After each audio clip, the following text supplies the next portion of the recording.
যোৱাকালি বীৰ লাচিত সেনাৰ শৃঙ্খল চলিহাই ধুবুৰীৰ বিষয়ে ধুবুৰীত যে খিলঞ্জীয়া জাতীয় জনগোষ্ঠী নাই তেনেকুৱা কথাকো আমি দেখা পাইছোঁ বা আমাৰ পৰিলক্ষিত হৈছে। এই কথাত আমাৰ ঘোৰ বিৰোধ আৰু আমাৰ নিন্দা আছে। তেখেতক আমি ধুবুৰী আহিব ক'লোঁ, তেখেত ধুবুৰী আহক, তেখেতৰ চকুৰ কলা চশমা খোলক আৰু তেখেত তেতিয়া দেখা পাব ধুবুৰীত কোচা ভূমি জনগোষ্ঠীৰ মানুহ আছে, ধুবুৰীত দেশী জনগোষ্ঠীৰ মানুহ আছে, ধুবুৰীত নাথ যোগী কলিতা ৰাভা বড়ো সকলো ধৰণৰ খিলঞ্জীয়া জাতীয় জনগোষ্ঠীৰ মানুহৰ মিলনভূমি হয় এই ধুবুৰী। তেখেতৰ পাগলামি, তেখেতৰ উদ্ভণ্ডালী কথা আমি ধিক্কাৰ দিছোঁ আৰু তেখেতক চকিয়াই দিছোঁ। এনেধৰণৰ কথা বতৰা যদি তেখেতে দ্বিতীয়বাৰ কয় তেখেতক কিন্তু আমি ধুবুৰীত প্ৰৱেশ নিষিদ্ধ কৰি দিম আৰু তেখেতক ইয়াৰ জৰিয়তে আপোনালোকৰ জৰিয়তে চকিয়াই দিব বিচাৰিছোঁ।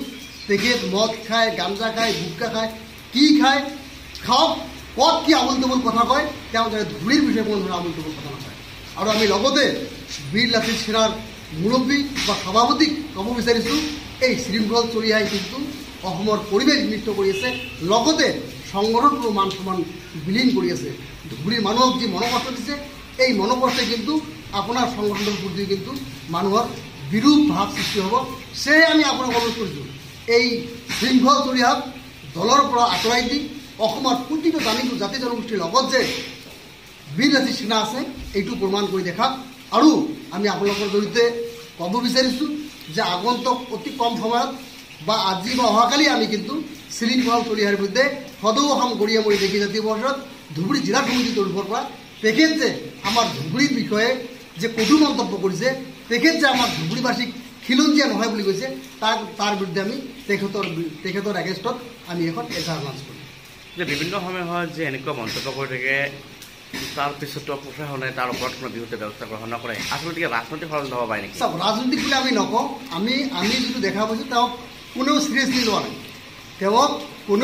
লোৱা নাই, সেইকাৰণে এজন পাগল মানুহ যেনেকৈ আবুল তাবুল ইফাল সিফাল বকি ফুৰে, কোনেও তেওঁক ভ্ৰক্ষেপ নকৰে বা নাচায়, ঠিক শৃংখল চলিহাৰ আজি কিন্তু অসমৰ মানুহে কিন্তু ঠিক তেনেকুৱা অৱস্থাতে লৈছে, ঠিক তেনেকুৱাভাৱে তেওঁ কিন্তু মানে বা আপোনালোকে মিডিয়াতে কমেণ্টবিলাক চালেও কিন্তু আপোনালোকে গম পাব যে শৃংখল চলিহাক মানুহে কোনটো এংগলত চায়। হয় চাওক, শৃংখল চলিহাক কিন্তু আজিৰ দিনত শুকুৰবাৰে যেনেকৈ আবুল তাবুল বকি থাকে, তেওঁৰ কথাৰ ওপৰত কোনো গুৰুত্ব নিদিয়ে, ঠিক তেনেদৰে আমিও যদি দেখা পাইছোঁ বৰ্তমান পৰিৱেশত শৃংখল চলিহাকো কিন্তু চুকুৰীৰ লগতে তুলনা কৰিব পাৰি।